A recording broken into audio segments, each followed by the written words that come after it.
ഞങ്ങളിന്നേ ഒരു പാലസിൽ പോയി. അത് നമ്മുടെ ഗുൽമാർഗിൽ മഹാരാജ ഹരി സിംഗ് പാലസാണ്. അപ്പം പണ്ട് കാശ്മീരിൻ്റെ രാജാവായിരുന്നു ഇദ്ദേഹവും ഇദ്ദേഹത്തിൻ്റെ പത്നിയും രാജകുടുംബാംഗങ്ങളൊക്കെ ഈ പാലസിലാണ് ജീവിച്ചിരുന്നത്. കേട്ടോ, ഇതാണ് പണ്ടത്തെ അവരുടെ ആ ഫോട്ടോ.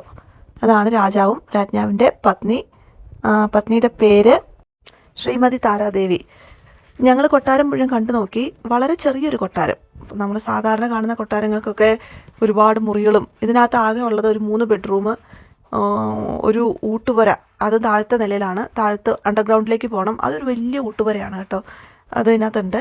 ഇത് ഹാള്. കയറി വരുമ്പോൾ തന്നെ നമുക്ക് കാണാൻ പറ്റുന്ന ഹോൾ. ഇവിടെ ഇരുന്നായിരിക്കും രാജാവ് പ്രജകളോടും പിന്നെ സൈന്യാധിപനും അവരെല്ലാവരോടൊക്കെ സംസാരിച്ചത്. അപ്പം ഞങ്ങളിവിടെ കണ്ടു നോക്കുമായിരുന്നു എന്തൊക്കെയാണ് സംഭവങ്ങൾ ഇതിനകത്ത്. ഈ മഹാരാജ ഹരിസിംഗ് ലാസ്റ്റ് രാജാവായിരുന്നു ഈ കൊട്ടാരത്തിൽ. അത് കഴിഞ്ഞിട്ട് പിന്നെ രാജാക്കന്മാർ വന്നിട്ടില്ല.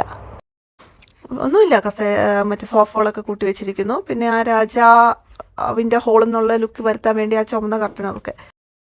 ഇപ്പോൾ ലൈറ്റുകളൊക്കെ പണ്ടത്തെ ലൈറ്റ്. ഇതാണ് ഊട്ടുപുരയുടെ ഫ്രണ്ടാണിത്. അപ്പം അവിടെ ഇതുപോലെ പുറത്ത് കുറേ കസേരകൾ ഇട്ടിട്ടുണ്ട്. അകത്ത് ഊട്ടുപുര. ഇതാണ് രാജകുടുംബാംഗങ്ങൾ മുഴുവൻ ഇരുന്ന് ഭക്ഷണം കഴിക്കുന്ന ഊട്ടുപുര.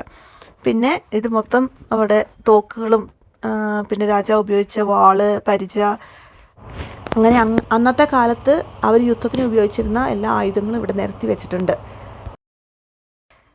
ഇതെല്ലാമാണ് അവിടെ ഡിസ്പ്ലേ ചെയ്തിരിക്കുന്നത്. ഇതാണ് പടച്ചട്ട. പിന്നെ ഹുക്ക, ഈ നമ്മൾ പുക വലിക്കുന്ന സംഭവം, അതും അവിടെ വെച്ചിട്ടുണ്ട്.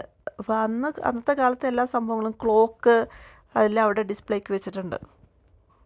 കാണാം. ഇതാണ് ക്ലോക്ക്.